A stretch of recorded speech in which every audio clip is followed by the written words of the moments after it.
সুপ্রিয় দর্শক, cook and food থেকে সকল বন্ধুদের আবারও স্বাগত জানাচ্ছি। আশা করি সবাই ভালো আছেন। আমিও আল্লাহর অশেষ রহমতে আপনাদের ভালোবাসায় অনেক অনেক ভালো আছি। আজকে আমি রান্না করব গ্রামের স্টাইলে হাঁসের মাংস রান্না করব।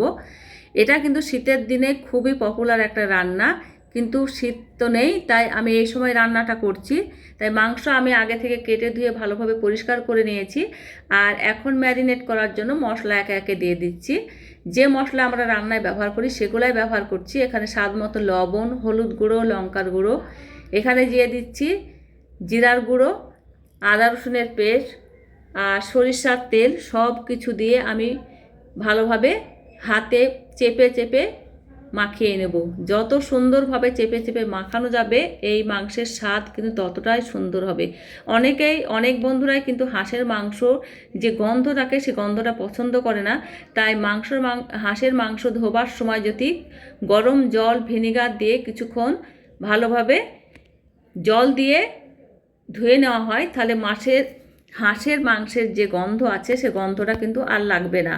তাই ভালোভাবে ওই ভিনেগার দিয়ে গরম জল দিয়ে ভালোভাবে পরিষ্কার করে ধুয়ে নিতে হবে। তাহলে আর হাঁসের যে একটা বাজে স্মেল থাকে সেটা কিন্তু আর থাকবে না। কিন্তু অনেকেই আবার পছন্দ করেন গন্ধটা, তা যারা পছন্দ করেন না এইভাবে ধুয়ে নিতে পারেন। এখন আমি হাত দিয়ে ভালোভাবে পরিষ্কার করে নিয়েছি। আর এখন যে মশলা দিয়েছি, মশলা দিয়ে হাত দিয়ে চেপে চেপে ম্যারিনেট করে নিচ্ছি। আর এখানে ম্যারিনেট করে আমি এখানে 30 মিনিট মতো রেখে দেব। এইভাবে আমি ম্যারিনেট করে 30 মিনিট রেখে দিলে যত মশলা আমি মাখিয়েছি খুব সুন্দরভাবে ভেতর দিয়ে ঢুকে যাবে। আর এইভাবে কিন্তু আমি কিছুক্ষণ 30 মিনিট আমি ঢেকে রাখবো। এখন আমি চেপে চেপে মেখে নিচ্ছি।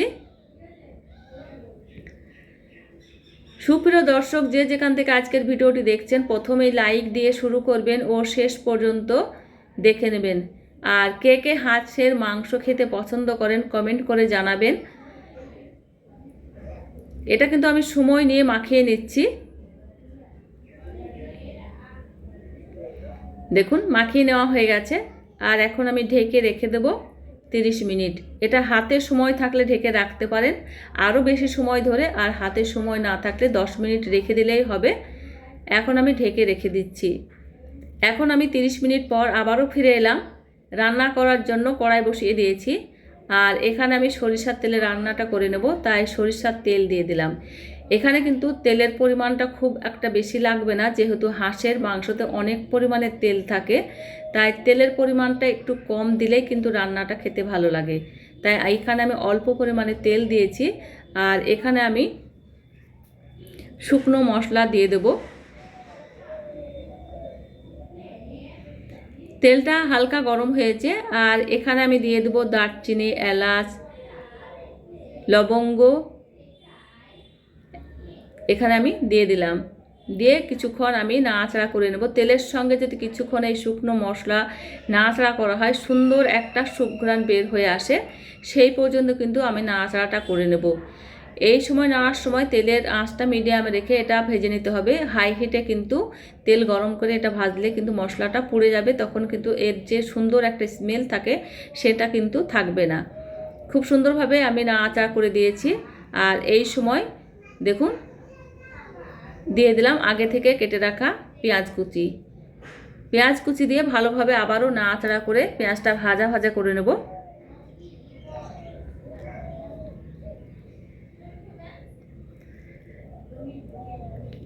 এখানে কিন্তু অনবরত নাড়াচাড়া করে পেঁয়াজের পরিমাণটা একটু বেশি করে দিয়েছি। আর মাংসের ঝোল একটু ঘন করলে পেঁয়াজ টমেটো একটু বেশি পরিমাণে দিয়ে বেশিক্ষণ একটু কষিয়ে নিতে হবে।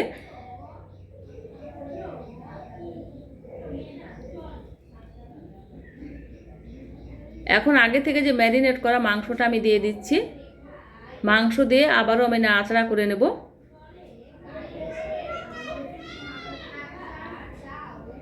আর এখানে কিন্তু আমি হাঁসের মাংসটা 20 থেকে 25 মিনিট কষিয়ে নেব। হাঁসের মাংস অনেকটাই শক্ত থাকে, তাই যত সুন্দরভাবে কষানো হবে সময় ধরে তত হাঁসের মাংসের স্বাদ কিন্তু ততটাই বেশি হয়।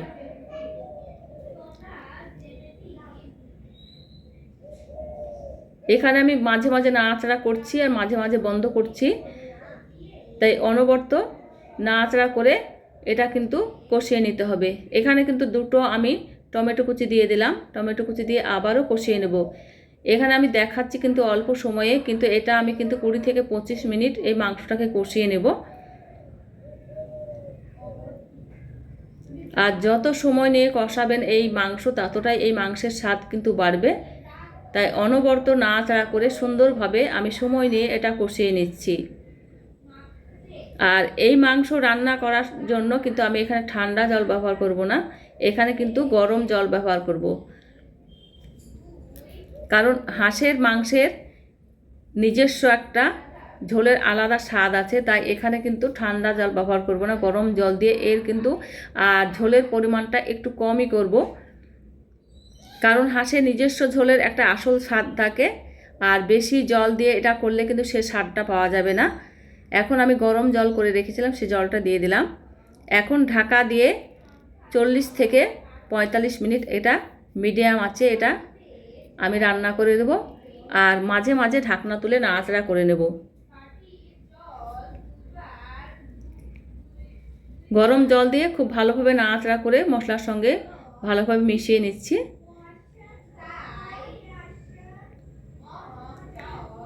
দেখুন, আর এখন আমি ঢেকে রাখবো 40 থেকে 45 মিনিট।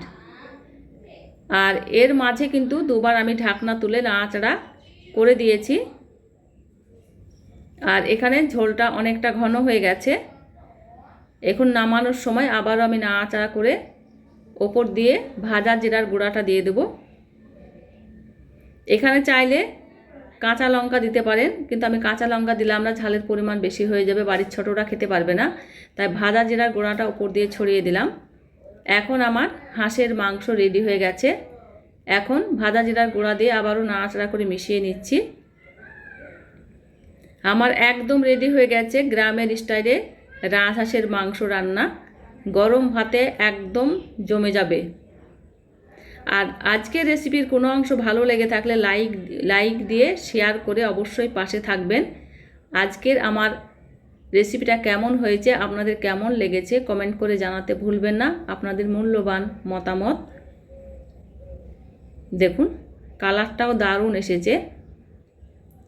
খুব সহজেই এই রান্নাটা করে নিতে পারবেন ঘরোয়া মশলা দিয়ে, বাড়তি কোনো ঝামেলা ছাড়াই। রান্নাটা হয়ে গেছে, এখন আমি নামিয়ে একটি বাটিতে তুলে নিচ্ছি।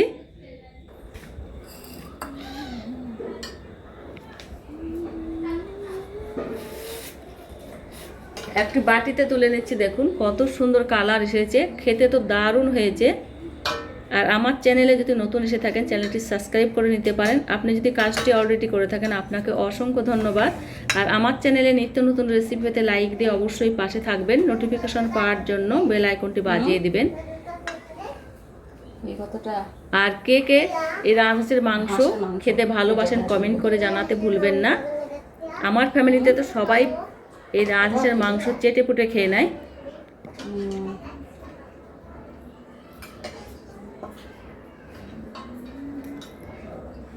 আর বন্ধুরা, আমার চ্যানেলে যদি নতুন এসে থাকেন আর আমার ভিডিওগুলো যদি এতটুকু ভালো লেগে থাকে তাহলে চাইলে আমার ছোট্ট চ্যানেলে ঘুরে আসতে পারেন। আর রেসিপিগুলো যদি ভালো লেগে থাকে তাহলে ফেসবুক থেকে দেখে ফলো দিতে পারেন। আমি একটি প্লেটে তুলে নিয়েছি।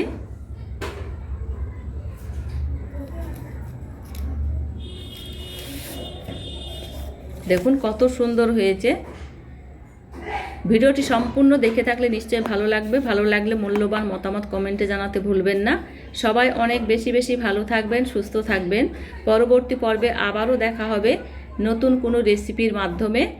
আর এখানেই বিদায় নিচ্ছি। আপনারা সকলেই ভালো থাকবেন, সুস্থ থাকবেন।